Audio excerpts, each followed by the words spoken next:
Most triathletes have probably already heard of Zwift. It is, after all, a platform that is taking the indoor riding scene by storm. It's changing the way that we ride and race indoors, and it's changing how we train. It's also changing the technology that is coming in to the cycling space. So in this video, we will show you the 3 things that you need to get set up and take away that intimidation factor that might be there, the barrier to entry. We will also run you through the latest technology, and we'll give you some top pro tips to help you get set up and get the most out of your indoor training. So you're going to need 3 things in order to get set up. You're going to need your bike on a trainer, a tablet, phone, a laptop or an Apple TV. And you're going to need a data source to enable the two to talk to each other. Interaction is the name of the game here, and your watts will power your avatar through the course, interacting with other riders and the workout itself. And the game interacts with your technology, affecting things like wind speed, elevation, resistance, and even the surface. Okay, let's dive into some of the tech.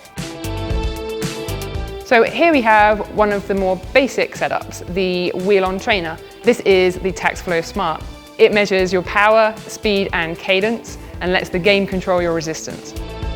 Next up, we have the Direct Drive Smart Trainer, which, like the more basic option, measures your watts, speed, and cadence, and allows the game to control your resistance.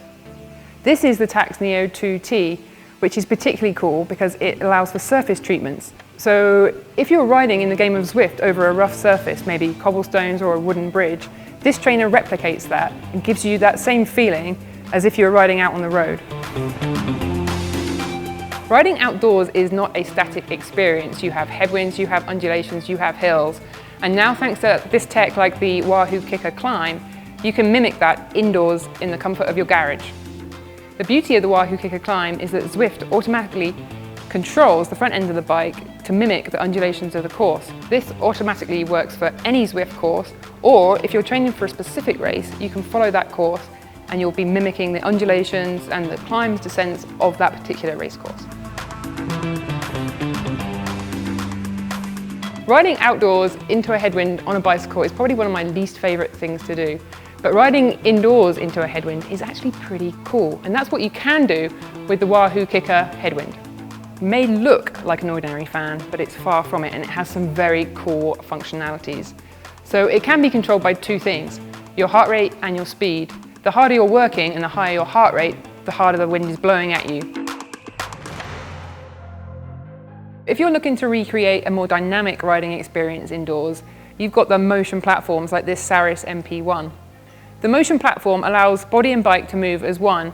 You've either got the fore and aft movement or the lateral movement, which replicates how you and your body and your bike move when you're outdoors.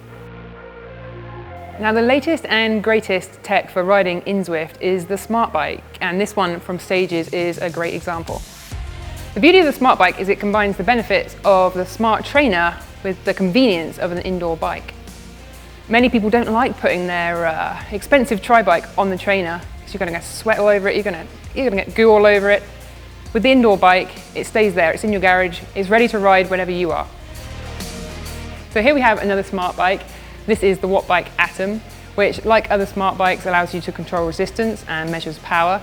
You have a ton of adjustability on the front end. You can dial it down to match your specific race setup so that it's just like riding outdoors, but you have all the convenience of an indoor bike and you're not sweating and getting your race bike all nasty. So when it comes to smart bikes, a lot of people think that this is the smartest of them all, the Wahoo Kicker bike. The Wahoo Kicker bike combines the Wahoo Kicker Climb with the Wahoo Kicker Smart Trainer. So the bike automatically descends and climbs as you're riding in Zwift.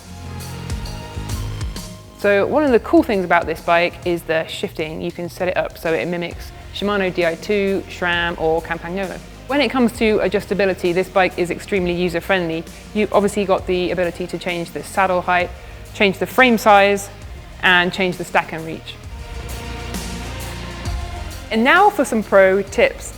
There are some key things that you need when you're riding inside. Obviously, you want drinks and a towel, you've got to have a fan, and you want somewhere to put all your stuff when you're riding. And you also want to have your phone. Your phone is important because you want to use the Zwift Companion app. The Zwift Companion app is good for two reasons. You can see upcoming workouts, tri-specific events, and sign up and register.